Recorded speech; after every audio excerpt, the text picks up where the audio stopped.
Hi, this is Roger. Thanks for dropping by. Welcome to my monthly regular visit to everything in bud, spike and bloom, basically. We usually start in the kitchen, which is where the phalaenopsis live. Too cold for them in the grow room. And on some of these really cold nights, it's probably too cold for them in here as well, even though they're indoors. House goes down to 15 overnight sometimes when it's really cold outside. But I'm not having the heating on all night just to keep a few plants warm. It's far too expensive. Anyway, out here, I'm not going to get the plants down, so they're not going to be that good because they're silhouetted against the light. But on the top shelf, we've got one spike. The reason that one's on the top shelf is because the plant itself is too big to come down on the windowsill. It would touch the glass, whereas my top shelf, I've moved it away from the glass. It's still well supported. You know, there's good, well over 3/4 of the supports are actually on the windowsill, and none of the plants are heavy enough to tip that shelf, not even all of them together. Not even when they've just been watered. Anyway, so there's one spike up there. I'm not going to do names at the moment, not on these. Down on the bottom shelf, we've got a spike on this one, which is just one of the hybrids. We've got a spike on this one coming along. Seems to be growing along underneath the leaf. I've literally put it there that way round. This spike should try and turn to the light. I try not to stake my phalaenopsis if I can help it. I like them to arch over, but it means they take up space. Obviously what I try and do is, as the spike grows, I try and lean it towards the light so that it arches over the plant rather than away from the plant, which makes it, you know, sideways heavy. Anyway, we've got two in bloom. We've got this little one here, which is a nice little mini phalaenopsis. Lovely delicate colours on this one. Got the yellow in the lip, which is typical of most phalaenopsis hybrids, with the spotty pattern, and then the petals and sepals have got that gentle tinge of purple at the base, fading out to white as it progresses away from the centre. And then the other one that's in bloom down here is one of the ones from Double H, almost a plain white. It's still got the yellow in the lip and the pattern, but the petals and sepals are basically white. There's a tinge of green, greeny yellow, but in the main they're white. So that's what's going on out here, and now we'll head out towards the grow room. Before we get out in the grow room, you've got this again very large phalaenopsis that lives in here. Bloom spike far too tall for the kitchen. This is not my favourite type of phalaenopsis bloom, the splatty ones as I call them. It looks like an artist has just splashed it with a colour on a white background. But they're a good shape and a good size, massive plant. Right, on out into the grow room, and I'm going to go round in the opposite direction to what I usually do. We usually go left to right. Let's go right to left for a change. Now, this coleogeny has always been there, and that one's always been here, and I always struggle to show you the spikes. So when I watered them a couple of days ago, I thought, well, why don't I change them round? So now we can see the spikes. I think there's three. They're pushing on nicely. Not fast progress, but it's a cluster of new growths that all came out together. I think 3 out of the 4 are blooming. Now this is a bit of a shame. This has been in bloom for absolutely ages with 2 spikes, and now one of the spikes has finally finished. And just have a look at this one. As this one, yeah, see this one, this bud probably isn't going to progress. I think these spikes have had their day now. Probably the 5th bloom. They're successive, so you don't. Each spike can only have one in bloom at a time, and then as it starts to fade, the other bud starts to push on. So there's a gap between one finishing and the next one opening. Then this one up here is Cristata lemoniana, and the second spike up here has just opened, literally. Wasn't open yesterday, it's just opened now. There's another bud hanging off the side there. So I think we've got five buds on this spike to come. And then the spike that's been open a while now over here. So 2 spikes on what is a tiny division. Surprised at that. Probably exhaust the thing. And then the other coelogeny that's actually in bloom is the normal cristata. The nice gold in the lip. Nice frilly wavy petals and sepals. And pristine white. Absolutely lovely, that one. Restrepias in bloom. I think I've got 3. Yes, we've got this one over here, which will probably fall over if I try and turn it round, but we'll try and turn it round anyway. This has got a couple of blooms over here. Now this says it's Falkenbergii, but it's not. I forget what it is. Brachypus or something, but it was misnamed basically, but somebody corrected me. I was actually at Burnham's where it had been misnamed, and I was talking to somebody who, a brilliant authority on orchids, and she said, I said, I've got one of those, and she said, oh well, it's probably not the right name. She said the Falkenbergii is a very tall, quite large plant. And if you find that your plant is has a bit more of a spreading nature, then it's probably whatever I said, Brachypus. But they're lovely blooms. I doubt if I can focus on that. I've got hardly any light. But lovely stripy pattern. And I think the camera's just about making its mind up to focus. But a lovely red stripes on a yellowy gold background. So, but very small. You know, these are not large blooms.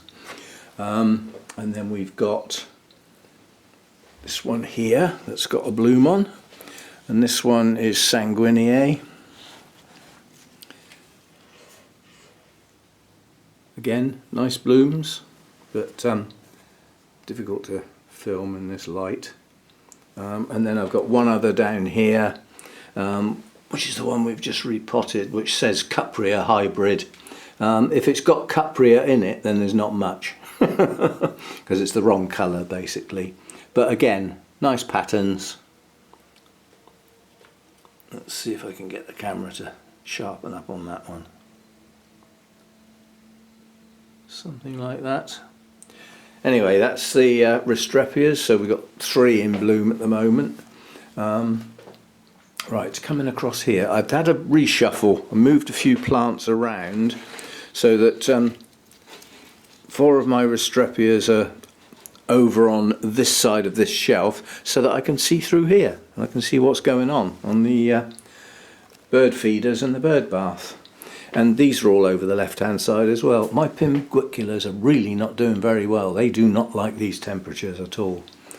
I'm hoping they might pull up a bit when it gets a bit warmer. But it means my Hibiki that was there is now out here, and I'm hoping that purely by chance that increase, if you look at the level of light here, it's under the coelogenies. So although there's light coming in from the sides, there's virtually none coming in from above. Now it's got the light.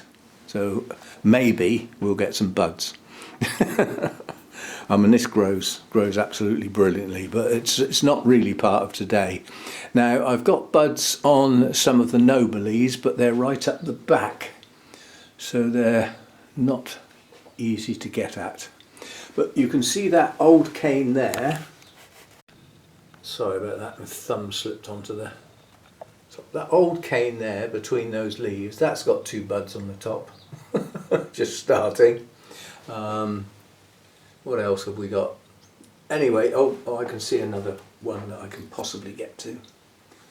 That cane there at the back, that's got buds on, tucked in under that leaf. So we've got some nobly buds coming. Not many, but some. Oh, let's get this back on my hand. It slipped. And when it does that, I usually press the record button and stop recording, and then have to start again. The twinkle blooms have not been that successful. First of all, they didn't last long. A couple of the spikes aborted and never actually opened. And I don't think this plant's that happy in its pot. And that could be a combination of what it's potted in, although I doubt it, and the lower temperatures that it's perhaps not too keen on. Not all Oncidiums can put up with cooler temperatures. They might be classed as intermediate, you know, when you look them up, which means they should be quite happy down to 12 degrees, but some of them just don't like it. They'd prefer another 3 degrees on top of that and have a 15 as a low. And those that don't like it are more likely to abort blooms. So, and then we've got this one. This is Masai Red. This was a gift. A friend gave me this at the last Orchid Society meeting. So this spike is nothing to do with me. It was already on it. Blooms are starting to go, but the guy did say they'd been open quite a while, so they might not last long. But whether they last long or not, the plant's a gift. I will get the blooms again, you know. And then this one here is going over. That spike's virtually finished, but this spike opened a bit later, so we've still got those blooms there. Now they're looking nice. I really like this bloom. It's got no name. It was labelled Cambria, but I just like the colour combination, the deep purple, the pale lilac-y colour, fading to white in the centre, which is a bit unusual. The fading often goes the other way. Starts darker and goes lighter. Anyway, that's looking good. And then down here we've got the small division of tiger tail. Those buds will be open relatively soon. It's not a good spike, but then it's not a strong plant. It was the odd bit of the plant that broke off when it was repotted, and it didn't have very good roots. But it has grown a nice bulb that's got good leaves, and it's managed to put up a small, rather weak blooming spike. And then over here we've got Laelia anceps. This is still one of my favourite Cattleya type blooms. I just love the colours, the shape. It's got Laelia written all over it rather than Cattleya. It's just the way that the sepals, and it's a combination. The top sepal and the two petals are quite close together, and then there's quite a large gap between the next sepal. That's sort of typical of Laelias. Right, I will whiz along the Cymbidiums.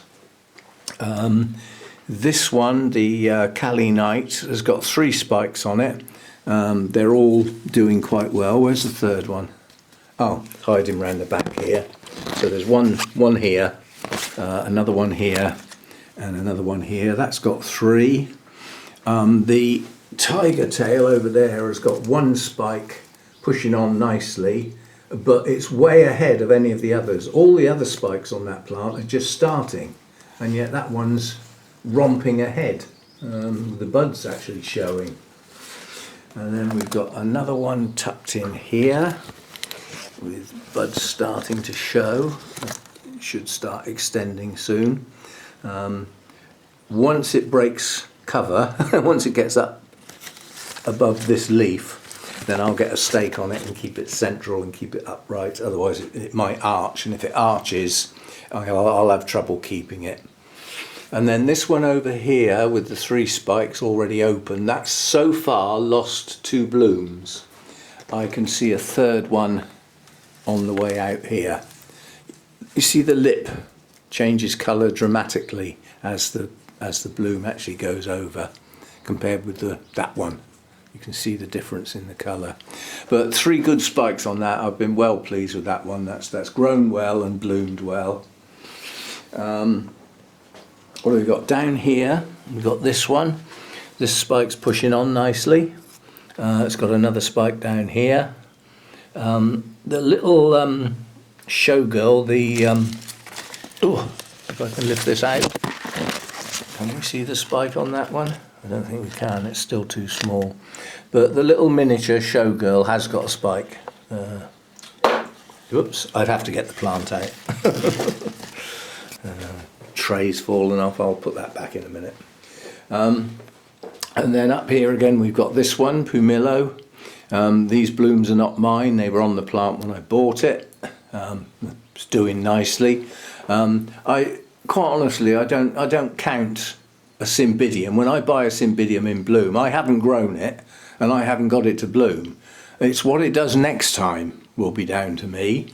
And the first thing it will need doing is repotting, because that pot's I don't like what it's in, the coir stuff.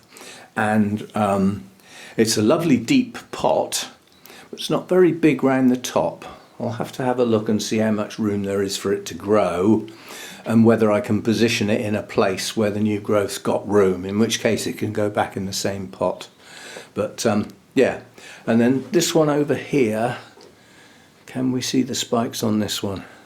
Probably not, because I think they're around the far side, so they're buried in the jungle, they're buried in the undergrowth, but it has got some spikes. And now we stop touching the Cymbidiums, because this one possibly has a virus, so we don't touch this one as we go past it. Now these buds are taking an awful long time to open, but they are pretty big. So that's going to be not many blooms, but one hell of a show as far as its size is concerned. And if the blooms are what I think they are, they're going to be pretty special. So that one's still to come. Now down there's absolutely nothing going on. On that shelf there's nothing going on except up in the roof. And Infundibulum is opening its first bloom of the new set. It's got quite a few buds on the plant this time. I think last time it bloomed I had a pair of buds at the top of a cane like this, and that's all I had. Whereas this time we've got the pair of buds at the top, and then following the cane down there's another pair of buds there, another pair of buds there, and then on the cane at the back, if it'll focus, we've got a pair of buds there. Yeah, so I think there's another pair of buds somewhere else that I've missed as well. So it's got a lot more buds this time round, but really long lasting blooms on that Infundibulum. You can get up to 3 months out of them. Really good stuff. So that's that. And then there's nothing else going on. Oh, swans. I don't know whether the camera picked that up. Must be swans, because it can't be geese, because geese are incapable of flying quietly. They have to make that horrible noise that they make when they fly over, so that must have been swans. But I am quite close to the river. We've got this brassica up here. The older blooms on this are fading now. They're getting very washed out as far as colour is concerned. If you look at the more recent ones, they're good, sort of more of a yellowy colour, whereas these have gone down to cream almost. But it's still in bloom anyway. The latest spike is this one that's bent down here, but these should start to fade soon. There won't be much left of them. And then the only Paphiopedilum that's out has got its second bloom has opened now down there. But we can look at this one. This one's easier to get at. I'll come around this side of the pole. Nice bloom, nice shape, nice colours. The colours are brighter when they're newly opened. You have a look at the these elements of the bloom, and then have a look at the colour on these. Much better colour when they're newly opened.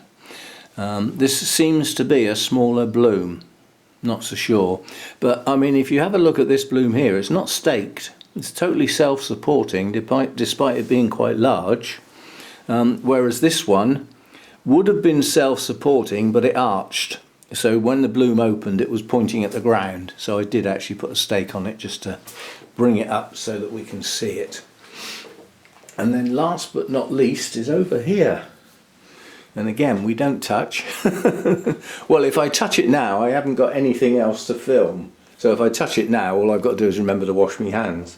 But this is Hannah's plant, Cymbidium hybrid, quite heavily virused, and yet it's produced 2 good spikes, one of which is now opening. Men at work. Why do they always do that when I'm filming? Never mind, I have nearly finished, luckily. It's a lot of noise, whatever it is. Anyway, when we first filmed this, last time I filmed this, the first bloom had just opened, and these are slightly cup-shaped, but they do open reasonably well.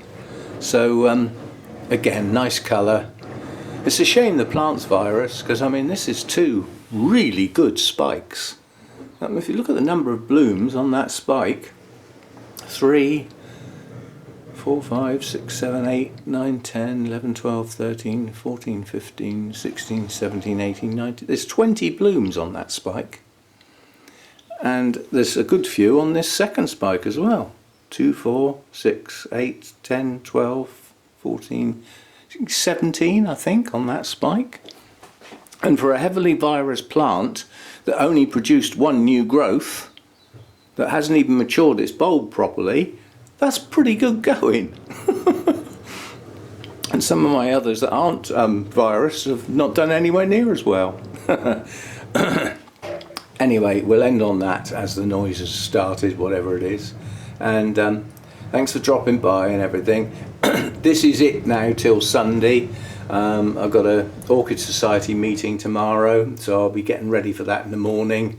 I'll be out most of the rest of the day, and I'll come back quite tired, no doubt. And I shall see you for the Sunday chat at some point during Sunday afternoon, I suspect. So bye for now, and see you in the next one. Thanks for dropping by.